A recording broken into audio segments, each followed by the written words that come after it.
Hey guys, this is Press here, and 343 just had to change REQs on the day I was going to release my video, so I had to completely delay it a day because they made one of the biggest changes in the game so far through its whole year and a half of launch. Like, this change they made is so drastic and so game-changing that I'm going to be pulling this REQ out on nearly almost every sweaty game, and it's going to be taking competition with a lot of things here. I think this is the biggest change we've really seen in a long time, and this is going to be crazy to see how it plays out in sweaty games. So let's get the video going now. So I'm going to be continuing the series on what are the best level 5 REQs to use. Now starting off, I'm going to go over the armor mods, and I think there's really one clear winner here, and that is upgraded thrusters. Now upgraded thrusters allows you to do a lot of things. It allows you to sprint faster, it allows your thrusters to recharge quicker, and it allows you to recharge your shields while you're sprinting, and all of those are huge in a sweaty game. So if you need to get to somewhere really quickly, if you're in a space with a lot of enemies and you have that advantage of being able to sprint and get away to a safe place while your shields recharge, and you're going to be thrusting around more in gunfights. A lot of times I've been caught off guard while using other armor mods, and I can't use my thrust, mid-fight on like that third or fourth shot, and I get killed when I could have used that in the fight and won the fight. So having more thrust is definitely going to be useful, and that mod's going to be useful in a lot of situations and really is a great one to have. Now next I'm going to move on to the loadout weapons that you should be choosing, or the ones that I prefer. And for BR wise, you could use the Halo 2 BR just fine. It'll get away with it just fine, but I really like this laser targeter BR. Now, I just found out about this a few weeks ago from a few of my friends, and it really is good at like close range BR engagements. Like basically what it's going to do is it adds more like auto aim assist when you're hip firing with it. So it's insane how much hip fire assist you get with that laser designated BR, and it really gives you a huge advantage in those close range fights with it. And SMG wise, like my secondary, I like being very versatile, and I really like having an SMG as my secondary, as I went over in the level 4 video, and I like having the silencer as always. Like silencers, you know how I love them. You're quiet, off the radar less, and just generally you're stealthy with a silencer. So that's what I would put on my loadout weapons. Now I'm going to move on to the actual REQs you're going to be calling in. So at level 5, there's not as great of a variety as you would see at like something like level 4 or level 6. There's only a few really good REQs at level 5 you're going to want to be focusing on. And I'm going to start off with the Victorian. Now the Victorian, it's really good and like really dominant in a few scenarios. And I'm not going to be pulling out all the time, but in these few scenarios, there's really nothing else that can compete with it.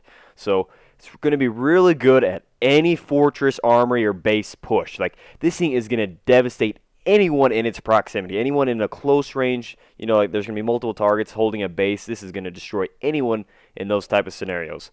And another huge thing I like doing with an Victorian is pushing with it on assault while you're on offense. So if like assault and you're in a sweaty game with offense and defense and you're on the core, if you're on the core phase and you're on offense, you know the enemy team is going to be camping on those bridges, the stairways, the corners. They're going to be sitting back and just relaxing, with their snipers, their rockets, their tanks. And the best way to clear all these enemies is an Victorian. If you just get like 2 or 3 people with Victorians and push one side, you're going to kill everyone on that side watching that. Like that 3 rocket spread with those huge radiuses of the regular rockets in the game, you're going to kill anyone in their path, and you're going to have a much easier time with your team for pushing the core and destroying it. Next, I'm going to move on to one of my personal favorites, and everyone who knows me knows I love this REQ, and this is the Sword Wraith. Now, the Sword Wraith, it used to be a little bit more dominant, when upgraded sensors was a thing at level 5, but it's not anymore, so I can't have that right when I call one in. But, oh my god, is this Sword Wraith deadly in the right maps and right scenarios. Like, if you're pushing a base and you need, like, mortar support, you need, like, something just destroying them in their base and, like, off the spawn, this is what you want to call in. Like, perfect scenarios of this is like on Arc or Stormbreak, when you have like the garage or the fortress and you push their army with a Wraith and you just start killing them off the spawn, you start killing them off the base. It is going to be so annoying for them. They're not even going to be able to escape it. It's just a huge mortar off their spawn. Like, the only way they're going to be able to kill it is if they camo you or plasma pistol you. There's really no other way they're going to kill you in a Wraith. And if you're really good with a Wraith, anyone that gets close to you, you're just going to be able to splatter them. You're going to be able to bait them to get on you and then shoot a rock next to you and blow them off of you. Like, overall, I just really love Wraiths. They are very versatile, and you're going to be able to do a lot of damage for your team in them.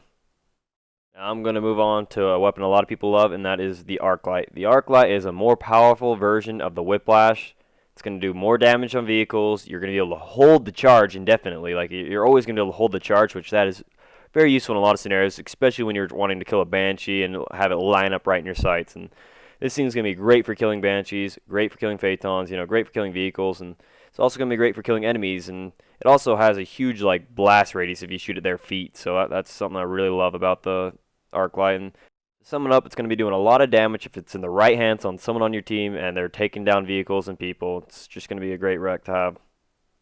Okay, so after this update yesterday, I am now changing what I really think about the ARCLIGHT, and I think it is obsolete now. I really don't think the ARCLIGHT is going to be that powerful weapon now compared to the one I'm going to be talking about at the end of the video. The wreck I'm going to be talking about at the end of the video, I think is completely going to outclass the ARCLIGHT now. I think the ARCLIGHT is still going to be all right, but I think you should never be calling in an ARCLIGHT compared to what I have planned as my last weapon I'll be talking about in this video. Next, I'm going to be going over one of the most essential wrecks that I already talked about largely in Wreck Level 4 video, and that is a Level 5 camo. Now, this is going to be the 3rd tier camo, and this is going to last a whole 2 minutes. Now, that is a lot of time if you can stay alive with the power weapon, and this should be considered when you find an Answer, a Nornfang, or something really powerful on the ground, and you get a camo with it or an OS, and you're just going to be a monster on the battlefield if you have a camo and a very powerful weapon. And one last thing to note about this camo is it's going to last a full 2 minutes, and 2 minutes is insane. So just if you have the right weapons, you're going to have 2 minutes of just having a devastating camo and a devastating weapon. So it's a great combo to have if you can pull it off in a game. Now this next weapon is just going to be a quick mention, as it's only good for really one thing, and that is destroying the cores. And the best weapon to really destroy cores is the field rod called the Lat Urs. Now this thing's just going to melt a core if you really need a core game on Assault or just want a quick core in Warzone. That's about it that needs to be said about that. Next, I'm going to go over the regular Banshee that is at level 5. Now, this was just changed a few months ago, and this was a huge change that they made to the game. This really did change the meta and is one of the most important wrecks in the game, but now, after yesterday, there is a nice counter to it. If you and a few other teammates can coordinate a time to call these Banshees in at the same time during the beginning of a match, you guys can really be a powerful, devastating force of a herd of Banshees that are just flying everywhere towards their base, or just, taking down walls, taking down vehicles, and basically you guys can do a lot of damage if you're in a herd of Banshees together. Individual Banshees can be shot down really easy, but, if there's multiple in the air, it's really hard to focus on one of them, and if you expose yourself, the other one's just going to attack you, and that's why calling Banshees in groups are really useful in sweaty games. Lastly, I'm going to go over a wreck they changed yesterday on March 17th, and that was the second variant of the Spartan Laser called the ENDGAME. Now, anyone that knows the ENDGAME knows how powerful of a weapon this is against vehicles, but not only vehicles, a powerful weapon against just regular Spartans on the battlefield. This thing is insane. It's practically a second version of the Whiplash. It has more range than a Whiplash because of the scope, and you can be sniping a lot easier across the map.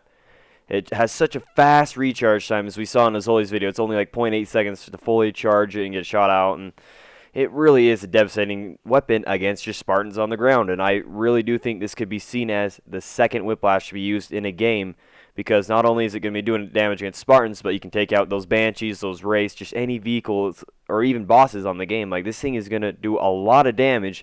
And I really do think on a sweaty game, you should spread it around multiple teammates. I think 3 or 4 teammates in a 12-man game should be calling these things in. It's really going to do a lot of damage, and I really do think this changed up level 5 wrecks in general.